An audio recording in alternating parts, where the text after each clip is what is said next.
Selon l'OMS, la pollution atmosphérique est l'un des plus grands dangers pour l'homme, causant la mort de plus de 7 millions de personnes par an dans le monde. Or, lorsqu'un cycliste se déplace en ville, il n'a aucun moyen de mesurer son exposition, alors qu'il est pourtant dans un effort physique mobilisant un grand volume d'air. Nous avons donc conçu le dispositif VIP afin de donner la possibilité aux cyclistes de choisir leur itinéraire en fonction de leur exposition à la pollution de l'air.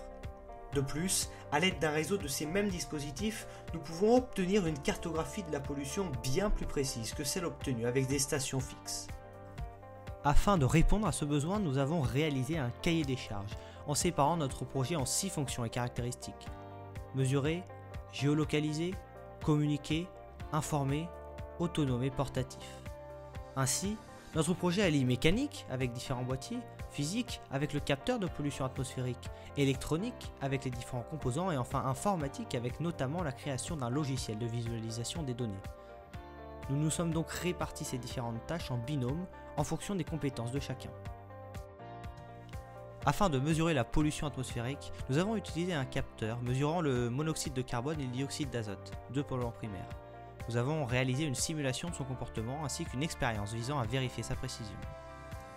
En ce qui concerne la géolocalisation, nous avons utilisé un module GPS en simulant son comportement et en mesurant les écarts entre la précision attendue de 5 mètres et la précision mesurée lors d'une expérience en extérieur.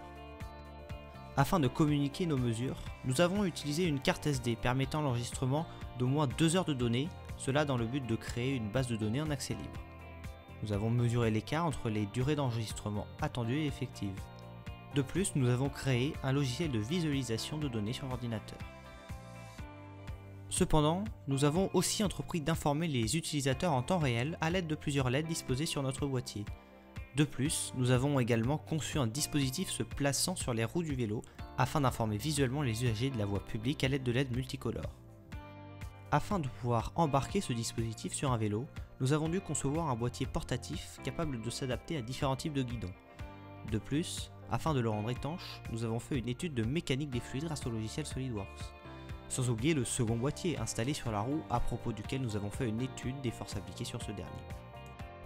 Néanmoins, des boîtiers portatifs impliquent une autonomie en énergie.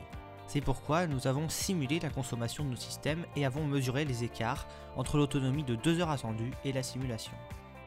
Ainsi, le dispositif VIP est le fruit d'un travail d'équipe apportant une solution fonctionnelle et innovante à un problème touchant des millions de personnes dans le monde.